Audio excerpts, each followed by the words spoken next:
Hello, boys and girls. This is our third day of poetry lessons today. We will go ahead and begin with our learning goal. 5.10d. The student is expected to describe how the author's use of imagery, literal and figurative language such as simile, metaphor, and sound devices achieves specific purposes.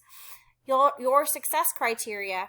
After reading the poem, Words Free as Confetti, students will describe how the author uses consonants, assonance, repetition, and figurative language to achieve specific purposes.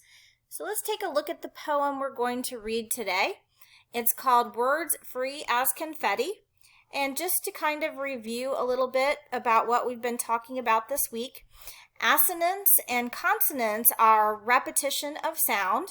Consonants is when you have the repetition of sound. They are specifically consonant sounds that are found in the middle or end of a word. Assonance is the repetition of vowel sounds that are found in the middle of the words. So, as we're reading and listening to this poem, I want you to be thinking of the repetition of assonance and consonants, and then why the poet used them and the meaning behind that. So let's go ahead and take a listen. Genre, poetry. Words free as confetti. Come, words, come in your every color.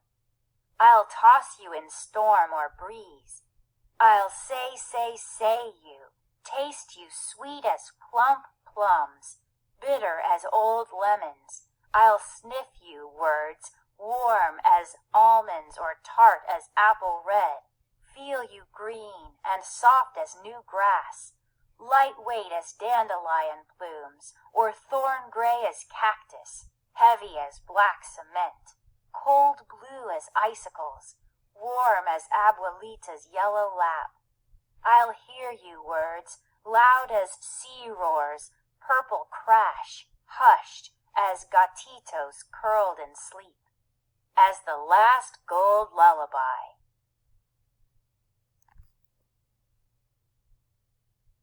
I'll see you long and dark as tunnels, bright as rainbows, playful as chestnut wind.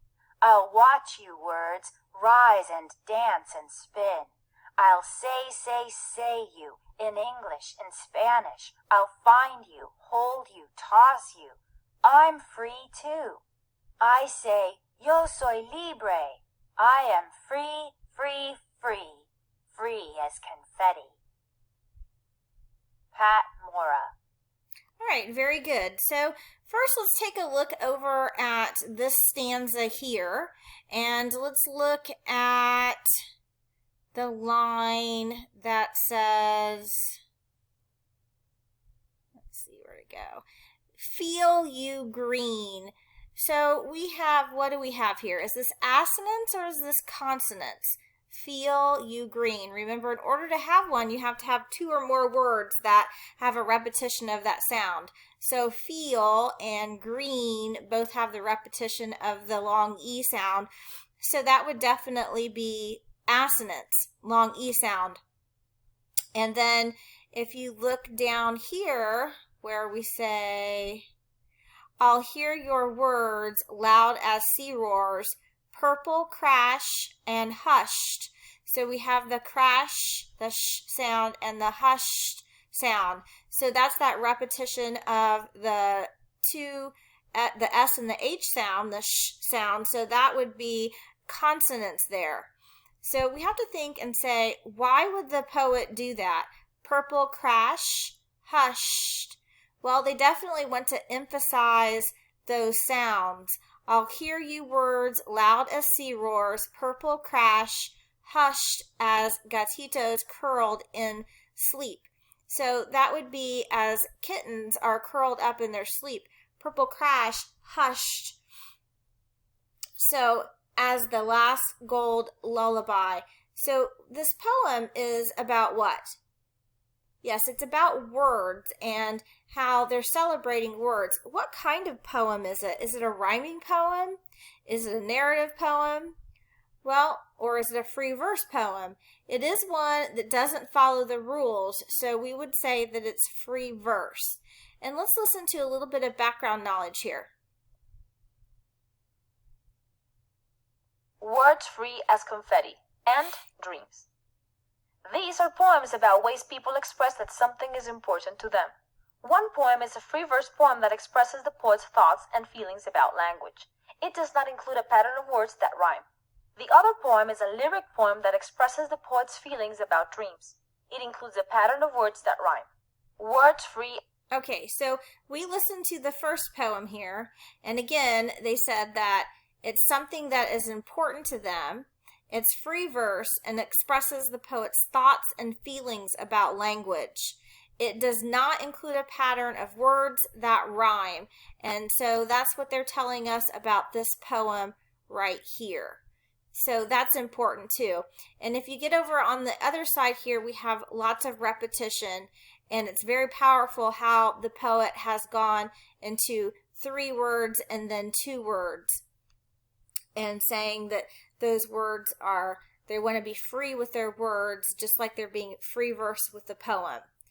So what I want you to do is I want you to see if you can find more words that show assonance and consonants, and jot those down and see how many of those you can find, because there are several.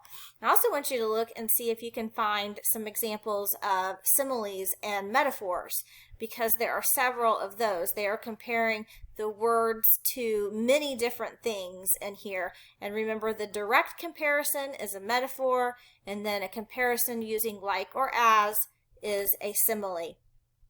Okay, so just to kind of review, we are analyzing poetry, and we are thinking about why poets do use repetition in their poetry. It is usually to put stress on some specific words. It is to convey a message. It is to focus on a part of something, a word, a line, because that's important to them. And so we want you to make sure that you are understanding why they're using that repetition. Alliteration is another form of repetition that poets often use, and that is the repetition of the beginning sound of a word, and it is usually a consonant as well. So as we analyze this poetry, I want you to be thinking about that. You'll have a puzzle piece in Schoology where you will be doing some more analyzing of this poetry and looking at it much more closely. So if you have any questions, please reach out to your teachers.